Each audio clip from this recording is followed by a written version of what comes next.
Racing just is started with this. Set break quickly at the start. Virtual Angel is down on the inside. All my life pure motion.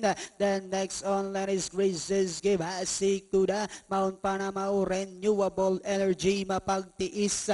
Then followed over by Viva Bola at Chage Wild Dakara is the early trailer by about 12 lengths of the leader. And as they swing down the back we have this set by about 4 lengths. Virtual Angel in second, 3 lengths further back in third comes entry number 10, All My Life Pure Motion. Now moving up to take fourth, Chris's Gift, Mount Panamaw, Asikuda, Renewable Energy. Viva Bola comes next, mapagtiis.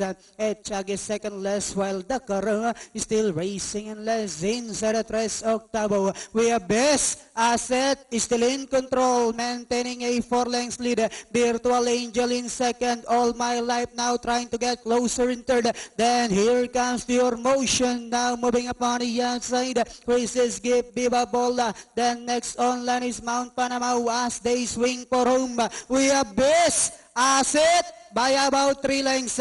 And in second is All My Life. And on the outside, Pure Motion, Virtual Angel, Chris's Gift. Last 100 meters, we have best asset. All My Life is on the outside, but it's still best asset, All My Life. And final best asset, All My Life, Chris's Gift, Pure Motion, Virtual Angel. Then comes number 4, Viva Bola for your Super 6.